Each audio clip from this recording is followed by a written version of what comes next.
Dia kata kenapa larangan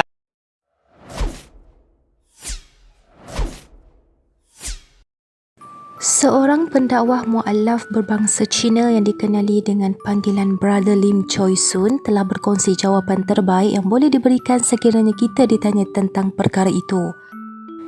Menerusi klip video yang dimuat naik di akaun TikToknya, beliau menyatakan kebanyakan orang Islam akan memberi jawapan daging babi tidak boleh dimakan kerana ia dianggap sebagai najis.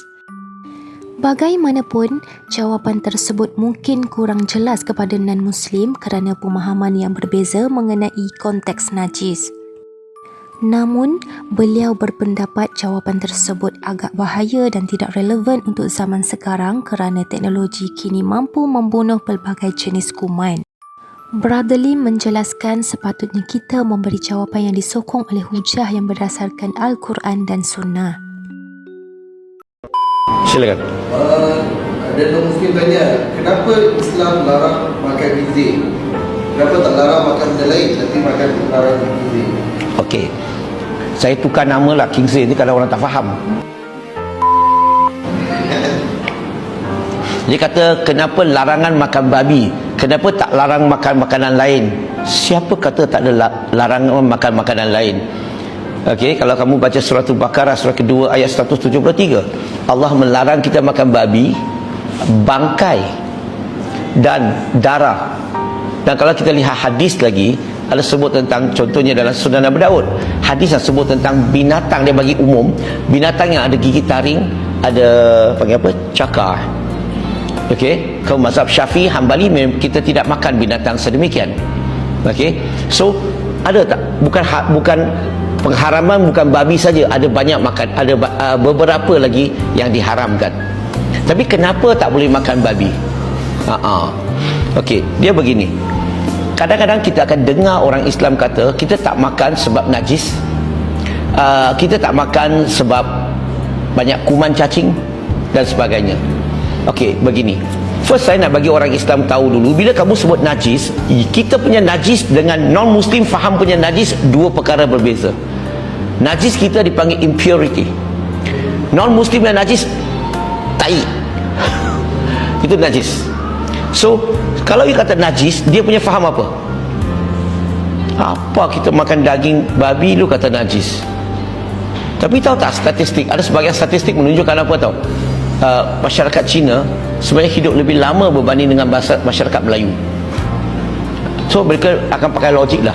Oh, rupa-rupanya makan babi hidup lama, tak makan babi mampus cepat. So you yang gunakan najis tadi, dia tak faham. Saya setuju najis tu dalam boleh ditafsirkan begitu, tetapi kadang-kadang kita gunakan, oh kita tak makan babi sebabkan apa? Sebab banyak kuman cacing, banyak tapeworm, dia punya telur tu sangat panjang sampai ke jantung heart attack, sampai ke otak lost memory dan sebagainya. Kita tak makan sebabkan itu. Amat bahaya bila kita gunakan ini sebagai hujah. Kenapa?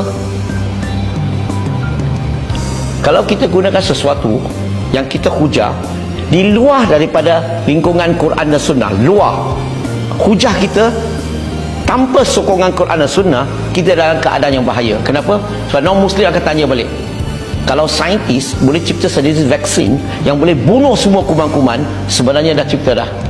Sekarang ni dia hanya perlu jab saja, babi tu tak ada kuman cacing lagi. So sekarang ni saya nak tanya, sekarang babi semua sihat walafiat dah, tak ada kuman cacing dah. Adakah babi sudah halal? Kamu cakap tak boleh lagi. Kalau tak boleh, janganlah bagi sebab tu. Itu bukan sebab tak boleh makan.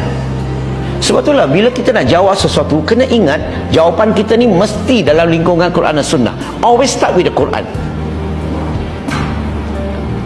Kalau orang tanya kenapa tak boleh makan, kita tak makan sebab ini perintah Allah.